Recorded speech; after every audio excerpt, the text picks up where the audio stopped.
और इधर दिल्ली की सत्ताधारी आम आदमी पार्टी ने अपनी चौथी और फाइनल लिस्ट जारी कर दी है। आपने फाइनल लिस्ट में 38 प्रत्याशियों के नाम शामिल किए हैं, जिसमें अरविंद केजरीवाल, सीएम आतिशी, सौरभ भारद्वाज और गोपाल राय समेत कई दिग्गजों के टिकट का ऐलान किया गया। पार्टी संयोजक अरविंद केजरीवाल अपनी पारंपरिक नई दिल्ली सीट से चुनाव लड़ेंगे, तो वहीं सीएम आतिशी कालकाजी से मैदान में इस बार चुनावी हुंकार भरेंगी। मंत्री सौरभ भारद्वाज ग्रेटर कैलाश और गोपाल राय बाबरपुर से प्रत्याशी बनाए गए हैं।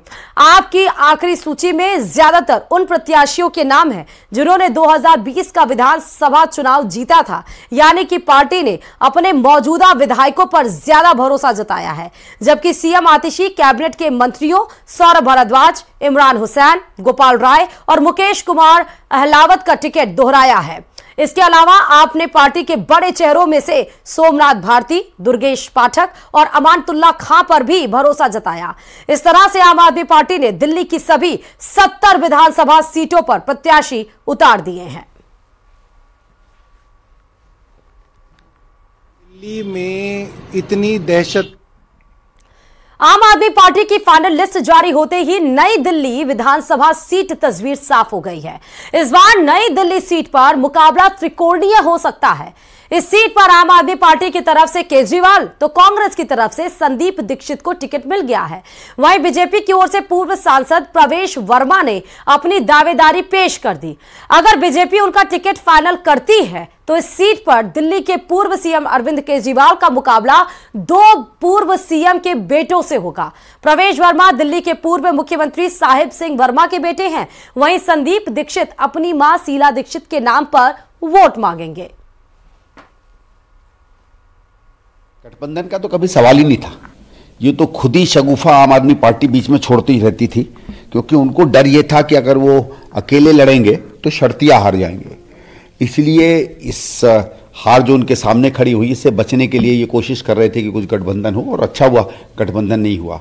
जहाँ तक केजरीवाल या आम आदमी पार्टी के खिलाफ मोर्चा बांधने की है, देखो दिल्ली ने इसका जो 10 साल का काम रहा है, जिसने दिल्ली को एक अच्छे शहर से लाके ऐसी जगह खड़े कर दिया है जहाँ सारी दिल्ली की व्यवस्थाएं आज चरमरा गई हैं, वो इसका जो नाकामी का 10 साल रहा है वही इसको हराएगा।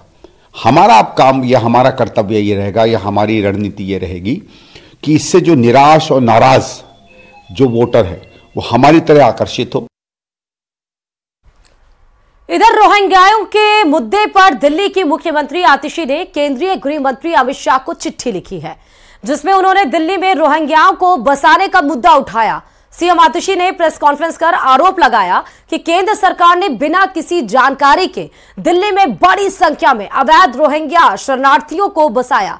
दिल्ली सरकार और जनता को इस मामले से पूरी तरह अनजान रखा गया। सीएम आतिशी ने यह दावा किया कि केंद्रीय मंत्री हरदीप सिंह पुरी ने साल 2022 में स्वीकार किया कि रोहिंग्या को केंद्र सरकार ने बसाया। उन्होंने पूछा कि क्या केंद्र सरकार इंडो बांग्लादेश बॉर्डर की सुरक्षा करने में विफल रही है। भारतीय जनता पार्टी शासित केंद्र सरकार ने दिल्ली में इलीगल इमिग्रेंट्स को, खासकर कि जो रोहिंग्या दिल्ली में आए हैं, उनको बकरवाला में EWS फ्लैट्स में बसाया। ये हरदीप सिंह पुरी जी का ट्वीट है। क्या बताता है ये ट्वीट? बताता है कि बकरवाला में EWS के फ्लैट्स में रोहिंग्या इलीगल इमिग्रेंट्स को बसाना भारतीय जनता पार्टी शासित केंद्र सरकार का एक कॉन्शियस डिसीजन था। मैं अमित शाह जी से कहना चाहती हूं, जिन जिन रोहिंग्या शरणार्थियों को, जिन जिन इलीगल इमिग्रेंट्स को आपने दिल्ली में बसाया है, उसकी पूरी लिस्ट दिल्ली की सरकार को, दिल्ली की पुलिस को, दिल्ली के LG साहब को दी जाए। दिल्ली की सरकार रोहिंग्या और बांग्लादेशी मुसलमानों को दिल्ली में बसा रही है, उनको संरक्षण दे रही है, उनका पूरा अरेंजमेंट कर रही है, दिल्ली में अतिक्रमण करवा रही है। और जब हम सदन में ये मामला उठाते हैं तो हमारे माइक बंद किए जाते। रोहिंग्या और बांग्लादेशी मुसलमानों के नकली वोट आम आदमी पार्टी बनवा रही है, और जब हम उनको रोक रहे तो शोर मचा रहे। एक कॉमन कंसेंसस बनाते हैं, ऑल पार्टी मीटिंग बुलाओ, सदन में प्रस्ताव लाओ, दिल्ली में एनआरसी लागू होनी चाहिए।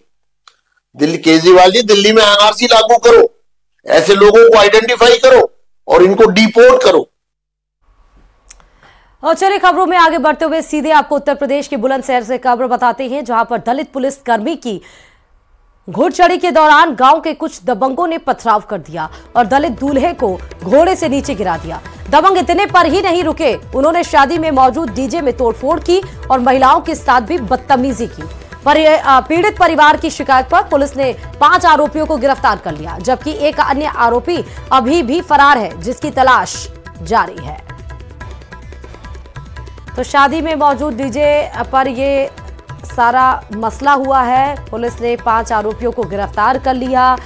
घुड़चढ़ी के दौरान ये हमला किया गया दलित पुलिसकर्मी पर। घुड़चढ़ी पर गांव के दबंगों ने यह पथराव किया, महिलाओं के साथ बदतमीजी की, डीजे पर तोड़फोड़ की। शादी में कुछ लोग फरार हैं, जिनकी तलाश पुलिस के द्वारा की जा रही। और बड़ी खबर आपको रीट से जुड़ी हुई बताते चले, क्योंकि आज से रीट परीक्षा के लिए आवेदन शुरू हो चुके हैं। 15 जनवरी तक आवेदन की आखिरी तारीख है और उसके बाद फरवरी में एग्जाम होगा। रीट परीक्षा के लिए आज से आवेदन होंगे, 15 जनवरी तक किए जा सकेंगे आवेदन। अगले साल 27 फरवरी को एग्जाम, और इस बार OMR शीट में 5 ऑप्शंस होंगे।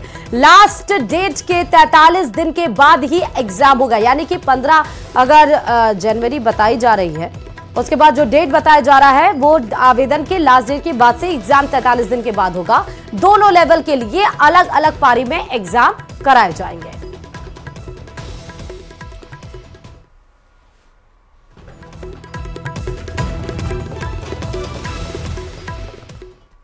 और चलिए इसी के साथ ही मारो राजस्थान में फिलहाल अभी के लिए इतना ही। आगे देखिए न्यूज़ 18 राजस्थान का खास कार्यक्रम रहस्य।